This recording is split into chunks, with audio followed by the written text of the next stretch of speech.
La situación de crisis impacta tanto a nivel nacional como en nuestra ciudad. Hablamos de crisis económica y del impacto concreto en algunos sectores.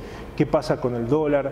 ¿Qué pasa con las altas tasas de interés? Con el endeudamiento del gobierno nacional y los intereses y los compromisos de pago para los próximos años. ¿Qué pasa con este año electoral y su impacto en la crisis económica?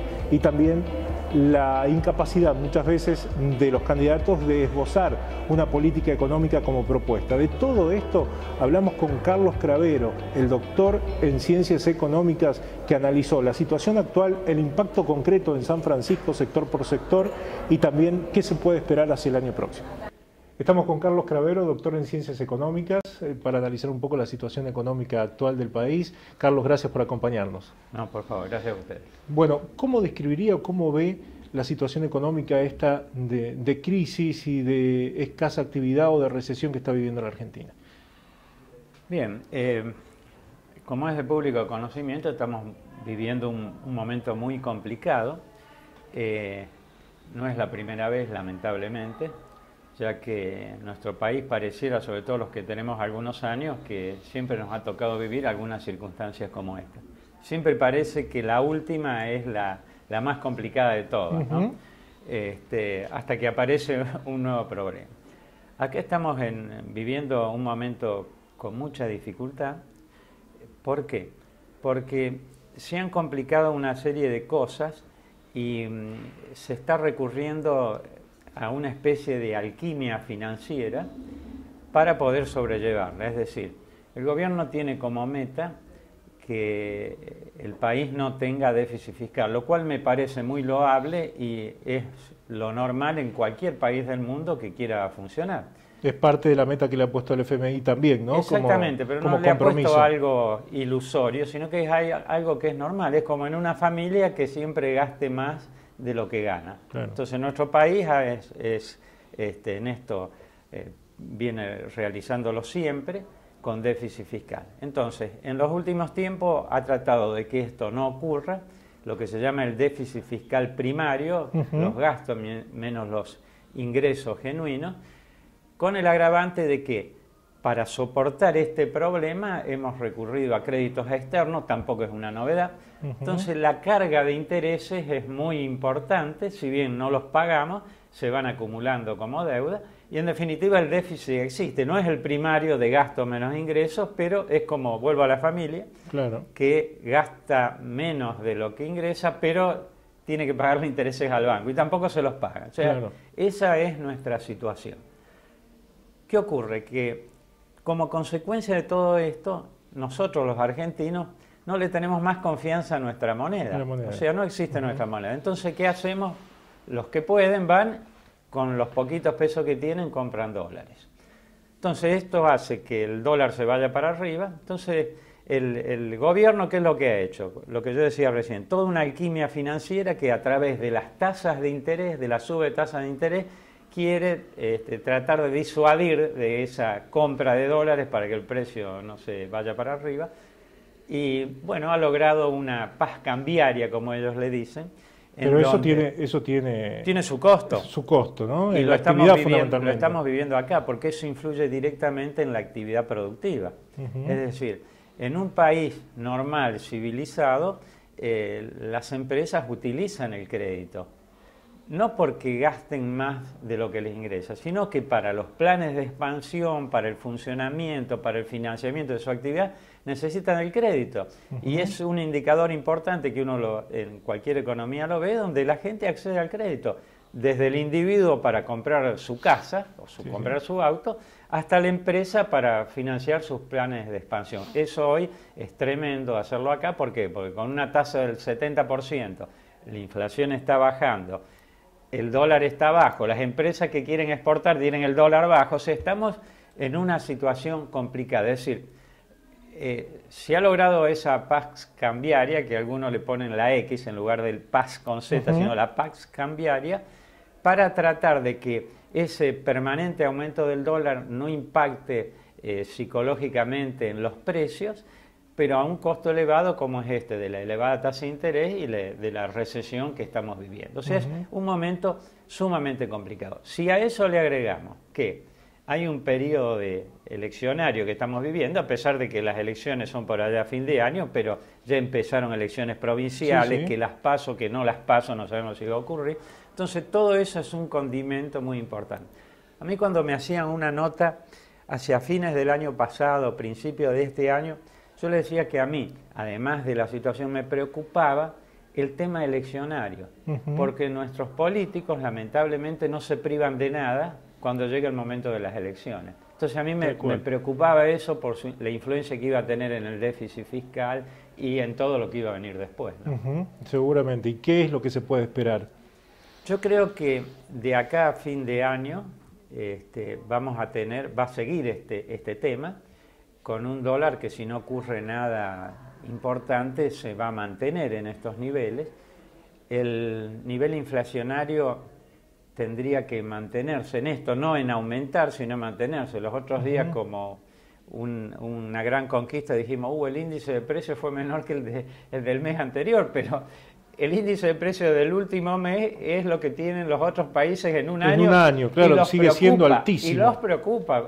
Cuando tenés un 3% en el año, a las economías les preocupa esto, ¿no es cierto? Entonces, nosotros lo tenemos mensualmente. Nosotros lo tenemos mensualmente en el mejor de los casos, como es esto, porque bajó. Entonces, lógicamente yo creo que eso va a seguir esa tendencia, a lo mejor a bajar el índice de precios, o sea, a bajar la inflación, porque las ventas disminuyen, porque no hay actividad, la gente tiene menos ingresos, es una realidad.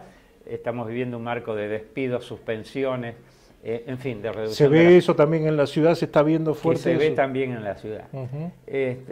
Cuando a mí me decían, mira, pero me parece que estás equivocado porque viene una importante cosecha, yo le decía, mira, a mí me parece que no estamos en un escenario como vivíamos antes, que decíamos, con una gran cosecha nos salvamos, arreglamos todas las cuentas y empezamos de nuevo. Hoy ya no es más así, no alcanza. Hablo a nivel macro, ¿no? Sí, claramente. País. Lo que sí yo decía en aquel entonces, cuando todavía no se había empezado a recoger la cosecha, que tal vez nosotros, San Francisco, lo íbamos a sentir más de cerca a eso. ¿Por qué? Porque estamos en una sola zona agrícola ganadera. Entonces el impacto, el ingreso que iba a tener el productor sí se iba a reflejar rápidamente, ¿no es cierto? Lo cual nos puede dar un alivio. Pero hay otras situaciones que no se pueden revertir. La industria automotriz, tenemos algunas vinculadas directamente a la industria automotriz, donde tenemos problemas y dependemos de Brasil. Han sufrido un fuerte impacto, ¿no? El caso del autopartista Lear acá en San Francisco. Y otras más pequeñas de emprendimientos unipersonales o familiares que indirectamente están vinculados a la industria automotriz. O sea, acá lo vivimos, a lo mejor no tan duro como en otras regiones del país, porque a nivel país todavía no está la mejora así, que uno lo puede apreciar en forma directa. Entonces es una situación complicada, insisto, el proceso eleccionario va a condicionar todo, ¿no es cierto? Porque las expectativas de esto, si va a haber paso o no va a haber paso, que van a marcar tendencia, o las encuestas que van a marcar tendencia, también va a influir en la conducta de los actores económicos, ¿no? A ver Sin duda. ¿Qué hacemos? ¿Quién va a ser el que nos va a gobernar de acuerdo a lo que dicen los pronósticos y demás? Y eso va a tener una influencia decisiva en lo que es toda la actividad. ¿Qué le dice o qué puede leer usted del escenario político en torno a propuestas en materia económica? Ya nos dijo, este año eleccionario va a continuar de esta manera, probablemente agravándose la situación de aquí a fin de año. ¿Qué podemos esperar según lo que se avisora en el escenario político para la economía hacia el año que viene? Bueno, a mí lo que me preocupa de la parte política es que no he escuchado propuestas concretas de ninguno de los sectores. Es decir, de la política del partido que nos está gobernando, o la coalición que nos gobierna, vemos lo que está haciendo, pero no ha dicho qué es lo que va a hacer después de esto. Y de los partidos de la oposición con posibilidades de llegar, no he escuchado propuesta concreta. Sí he escuchado alguna propuesta, por ejemplo, de Lavagna, que es una persona conocida, que ha dicho y lo vive diciendo que es lo que él va a hacer, pero aparentemente por las encuestas no parecería que él pudiera ser el próximo presidente. Claro. Hablo de encuestas hoy, no quiero minimizar la posibilidad de nadie. Tal cual. Otro que también dice que va a ser es José Luis Esper, pero la medición que tienen ambos, estos dos que digo yo, pareciera que no van a ser de los ganadores o entre las alternativas. Si bien en política vimos cómo es, que a veces se da vuelta todo, y lo vimos en Brasil con Bolsonaro, que creo que cuando se postuló tenía el 5% de intención de voto y terminó ganando, ¿no es cierto? Pero de los partidos o coaliciones mayoritarias, de la oposición menos, y tampoco del partido de la coalición gobernante, tampoco he escuchado una propuesta de qué es lo que van a hacer. Lo que sí estoy seguro, que estoy convencido que no se puede seguir haciendo esto. Claro. O sea, no podemos decir, pero aquietamos el dólar. Sí, pero hemos aumentado la tasa de interés al 70%, desde el punto de vista técnico-económico, una locura. Entonces, yo creo que hay que producir un cambio importante. ¿Sobre qué? Si me preguntan, bueno, pero ¿sobre qué trabajarías vos? Bueno, yo trabajaría, y en serio lo haría, es sobre el tema del déficit fiscal. O sea, no podemos seguir gastando más de lo que ingresa. Y no tiene que ser una corrección a todo o nada. Tiene que ser una corrección cuantitativa, pero con un análisis cualitativo. Acá hay que revisar todo el gasto. Hay que ponerse, como digo yo, como hacían los viejos contadores con la lapicera, tildar, ver dónde se va el dinero, que hoy creo que ni los gobernantes ni la oposición saben. Por ahí se manejan cifras de pensiones por invalidez, una cantidad impresionante, y acá no hubo guerra. Claro. Entonces yo creo que hay que analizar el gasto para que esto sea viable desde el punto de vista normal.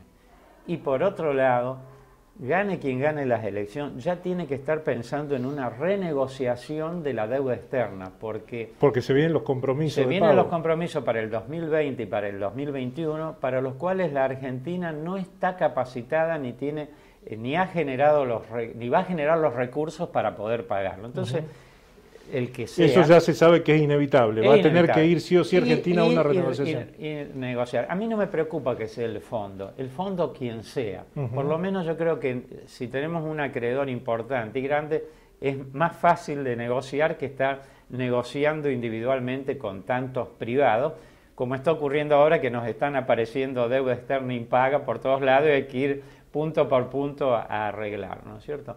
Yo creo que hay que ir y negociarlo, porque además la tasa de interés del fondo siempre es menor que la de los organismos privados, ¿cierto? O sea, yo creo que son dos tareas que sí o sí, quien gane, tiene que hacerlas.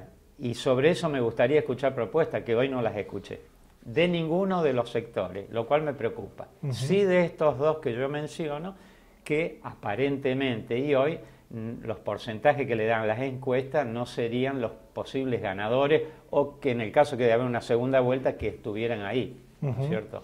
Antes mencionó el tema de la situación del sector agropecuario. ¿Cuáles ve que sean en San Francisco, en la región, los sectores más impactados hoy por la crisis? Bueno, yo creo que todo lo que sea industria es lo que más está impactado, sobre todo las industrias de envergadura, ¿no es cierto? Porque la industria familiar, la pyme, bueno, muchas veces lo puede pelear de otra manera, ¿no es cierto? No nos olvidemos que la pyme es lo que ha sido el sustento de San Francisco, ¿no? Es a través de toda la historia. Cuando yo hice la tesis doctoral lo hice sobre el sector de máquinas y herramientas, que eran todas empresas pequeñas que fueron los que forjaron el San Francisco industrial. Entonces, esas empresas pueden llegar a pelearla porque son más elásticas, a veces trabaja toda una familia, no que no les impacte, sino que a veces seguro es más simple. En cambio, cuando usted tiene 100 obreros y empleados, entonces se complica la forma de manejarlo, ¿no es cierto? Entonces, ahí veo un impacto muy importante, porque hablábamos antes de la industria automotriz y todo el círculo de industrias más pequeñas vinculados al mismo. Carlos Cravero, muchas gracias. No, por favor.